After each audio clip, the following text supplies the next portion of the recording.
Hey guys, welcome to my channel. Long time no see. So I just watched Freakier Friday. Let's talk about it. So yes, I finally got a chance to watch Freakier Friday a couple of days ago, and whilst this film has been out for a while now, I thought it'd be a good chance to hop on here and do a movie review for you guys, because quite simply it has been way too long since I've done one of these. I'm so sorry that I have been away for so long. I've been up to quite a few things that hopefully I'll be able to share here on this channel very soon, but in the meantime I do want to get back into the swing of things. So even though Freakier Friday has been out for a few weeks, I thought I would jump on here and share some of my quick thoughts. But also I wanted to take this opportunity to talk about a wider topic. This is to do with a bug, a flu that Hollywood has been suffering from for a while now, and that is of course called sequelitis. And this specific strain that we're dealing with here is Legacy Sequelitis. Yes, we have seen this ailment make its way through Hollywood for a few years now, where Hollywood has been circling back to some of its greatest hits from 20 plus years ago and giving us brand new sequel installments to them. And I wanted to touch on my thoughts on this because in the past I've shared some pretty positive reviews of some of these legacy sequels, but I've also had some critiques of them as well. So I thought I would just bundle up some of my quick thoughts on that in today's video. So if that sounds fun to you guys, then stay tuned. Hopefully I still remember how to do this. And of course, if you haven't already, please be sure to subscribe to my channel and make sure you turn on your notifications so that you can be told when I upload next. I promise that I will be uploading more frequently now. When the inspiration strikes. I have been so bored, guys, I'm not gonna lie, but there's big news and there's big events that have been happening, so stay tuned for that. But just know that they're not all movie related because the movies have been letting me down.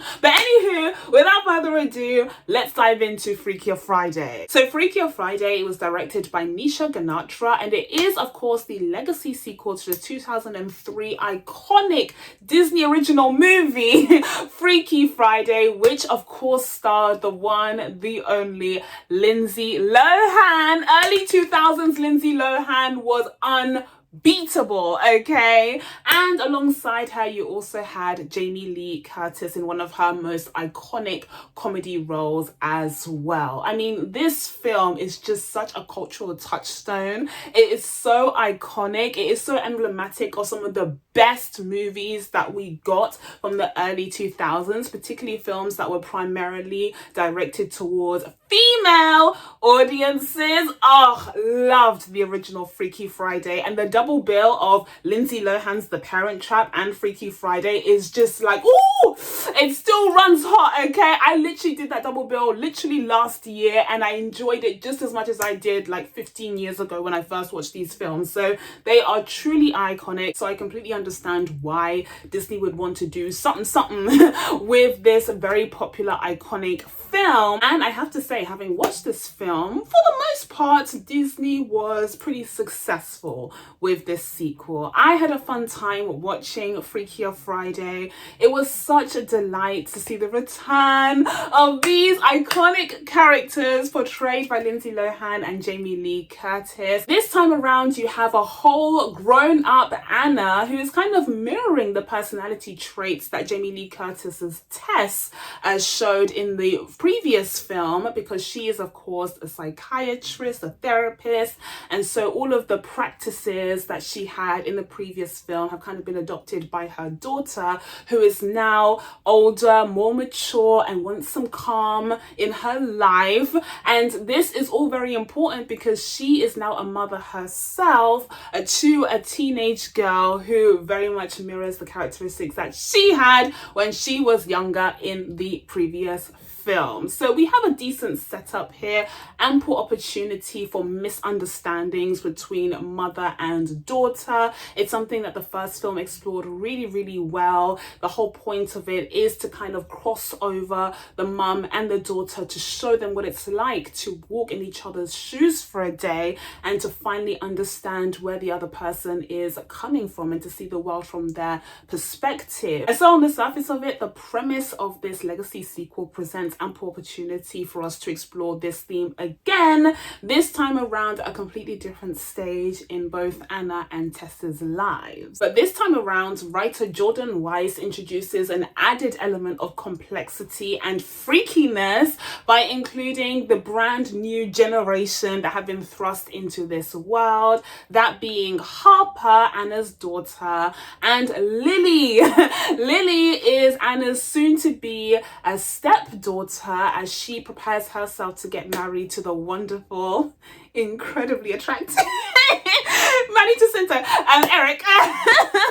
And Lily is his daughter who lost her mum some years ago, and she is very much upset about this new change in her life. Not to mention she is rivals and enemies with Harper at school, and so her father getting together with Harper's mum is like the worst thing that could ever happen to her. Gosh. And so of course chaos ensues because more lessons need to be learned. As I said, overall I had a really fun time with this film, but I must admit it wasn't specifically because of the genius storytelling here. I found the story to be okay. It was a decent enough vessel in order to give us what we really wanted to see, which is the on-screen return of Lindsay Lohan and Jamie Lee Curtis together and their incredible electric on-screen chemistry, and also another opportunity for us to see some swapsy shenanigans as these two ladies took on brand new personas during the chaos and madness. Everything else surrounding that was neither here nor there for me personally, although a welcome bonus, a welcome added element to this story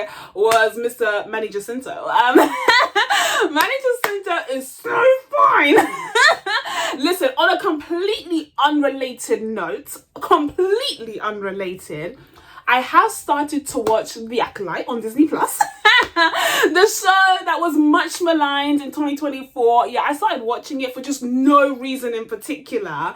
And I have to say, everyone lied. Literally everyone lied. But more on that in a future video. But circling back to Freakier Friday, there were some very nice additions to this sequel, aside from Manny Jacinto. But also the girls. I have to say the actresses who portrayed Harper and Lily did a great job. And they especially had huge shoes to fill, considering they were following up the iconic act of the 2003 movie. And they were tasked with absorbing the personalities and characteristics of the iconic ladies Tess and Anna. So we have a four-way swapsies situation here, which I didn't love. We'll talk about that in a second. But in terms of the performances, I thought the ladies really rose to the occasion to portray these iconic characters in these smaller teenager bodies. And speaking of additions, sprinkled across this film, we also got some amazing cameos, including Anna's iconic bandmates from her band Pink Slip. They made a cameo here and it was a welcome sight to behold. The ladies look almost exactly the same as they did 22 years ago. So honestly, just put a massive smile on my face to see them here, as well as an unexpected cameo from Elaine Hendricks, who wasn't even in the original Freaky Friday, but you know where she was? Very much present in Lindsay Lohan's superior Parent Trap. She was, of course, the impending stepmother to the twins, and it was so wonderful to see her pop up here. Like, I just had a massive smile on my face for that one because they didn't have to do that, but they did. So glad that they did it. Also got the return of Jake, portrayed by Chad Michael Murray, who still has some very strong feelings for Tess, which I thought was absolutely hilarious. He was a welcome sight to see as well, particularly because he was looking He was looking good too. I don't know what was going on in hair, makeup, costuming department. I don't know what was in the water on this set, but everyone looked so goddamn good. I can't help but appreciate. I cannot help but appreciate the beauty on display here. So guys, listen, this cast is great. They really sold the jokes here. There was a lot of really great comedy that landed, not only from the swapsy, wacky, twisty-turvy circumstances that the ladies found themselves in, but also from the wider world around them. That very much fits in with the premise of a Freakier Friday. But it wasn't all just played for laughs. This film did manage to inject some heart and some emotional beats in there as well, particularly from the character of Lily, who really ended up bonding with Tess, even though on the surface of it, it would seem like they wouldn't be a great fit, because it makes sense for Anna and Harper to swap and to experience each other's lives. We saw that in the first film, and so we already know that kind of mother-daughter angle works. But the fact that Tess and Lily were pretty desperate, like they don't really have too much in common with each other, but they were able to find common ground, and Tess was able to provide Lily with some assurance and some, heart and some support, I thought was really lovely. I think both actresses really rose to the occasion to elevate the material that on paper was pretty flat and bland, but ended up really working in execution. And also Jamie Lee Curtis really did have the time of her life portraying Lily. Like she was having a ball, like she was having a grand old time. And Tessa's version of Lily was definitely heightened and more exaggerated in comparison to the actual Lily. And I think that was an oversight on the director's part, because she really could have had Lily turn it up a notch to be this like obnoxious, chavvy British girl with a heart of gold deep down, okay? But still, I do think the dynamic worked, and it made for a more interesting transition in comparison to Harper and Anna, which was more of the same of what we got in the original film. But aside from the actors' performances and the great comedic moments here, there really isn't much to Freakier Friday as a film. I can't really point to any specific scene that really stood out to me that I can say with full confidence is far superior than the original. Like, no, this is just a standard Legacy sequel that does the thing that a lot of standard Legacy sequels do, which is repeat the same story. Repeat the same story as the original film, but this time with a brand new generation. And maybe there's a few tweaks here and added elements there, but ultimately we're just rehashing the same stuff. And there's this feeling of a lack of evolution and a lack of development, because instead of thrusting these characters forward into the future where they can learn brand new lessons and they can experience brand new things, with these sequels you hand them an Uno reverse card. They're forced to circle back to whatever they experienced in the past in the original iteration of the story and relearn those very same lessons. And ultimately that is the major issue that I have with a lot of these Legacy sequels. Even if I end up having a good old time with some of them, I really enjoyed Beetlejuice, and Gladiator 2, and even Freakier Friday. But there's always something in them that ends up falling flat and doesn't really have the lasting power as their previous iterations. And I think that largely stems from the fact that they are just regurgitations of the same story. And one of the ways that Freakier Friday does this, and we see this in other Legacy sequels as well, is have a sort of highlights reel or a bunch of cameos or a bunch of references to the original film where audiences can be like, oh, I remember when that happened. I remember when, oh my god, these guys are, oh my god, these guys are back, oh my goodness. And so sometimes, even though it was nice seeing some of these characters come back after like 22 years, it did feel like their appearance here held the story back, because we weren't able to explore other things that could have made the sequel feel unique and special and new. And one thing that sometimes comes with the territory of a Legacy sequel is this overboding feeling that the characters in the film, in the project, are aware that you've seen them before.